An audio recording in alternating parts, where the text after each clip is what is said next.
I've been lucky to work with some amazing people and organizations over the past 8 to 10 years. In doing so, I've learned more and more about how people learn and witnessed firsthand how incredibly impactful visual learning can be in building stronger learning communities. Learning can happen anywhere, but when people are willing to come together around matters that are important to them, and they're willing to let the graphics be a supporting partner in the process, graphic recording can be a powerful tool in helping groups work together more efficiently and effectively.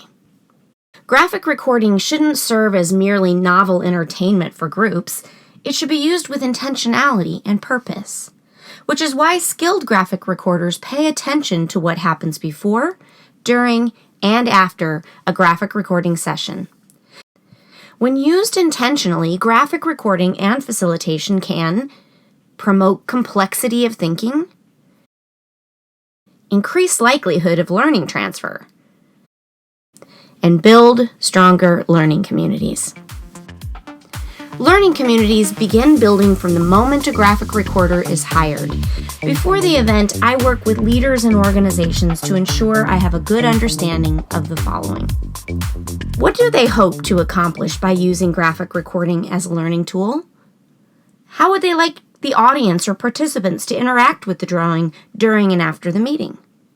And how can I help their audiences better understand what will be happening in the room? Finally, how might they use the completed drawing to help facilitate future learning or follow-up? Then I tell them I'm willing to support them in any and all of these things. Some organizations send out an announcement or an email before the conference or meeting begins. Telling everyone there will be a graphic recorder on hand at the event piques interest and gets people talking prior to the event. Meetings and events can run from anywhere from an hour to a 3 to 4 day conference, so I plan what I can ahead of time, especially when I know time might be tight. So, for instance, I'll create the headers, the titles, maybe a few logos before the speaker ever begins. I find that if I do these things beforehand, I'm calmer when the speaker starts, and my mind is more free to listen intently. When I work with a facilitator using a protocol or a straightforward agenda, I like to create a template, something that allows me to add visual elements and notes right into the spaces as they're already delineated.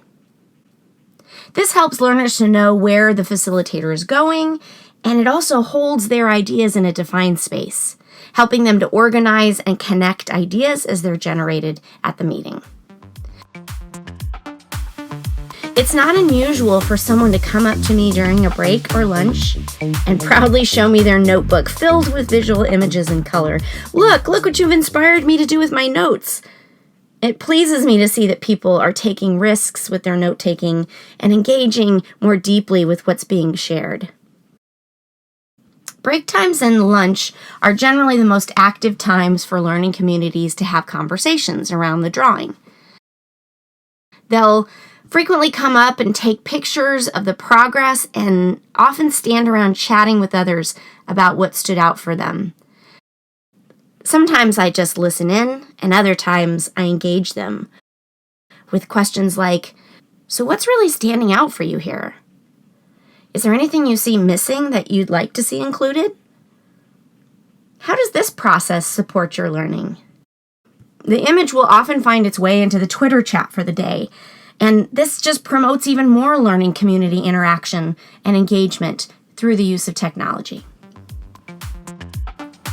After the event concludes, the mad rush hits with photos being taken of the final product, selfies, group photos, and I'm even flattered, yet sometimes surprised when they want a photo with me. Retreats and visioning sessions can help organizations reflect on the past and begin to plan for the future. This is an example of how learning communities can benefit from the leadership of a facilitator and a graphic recorder working in tandem.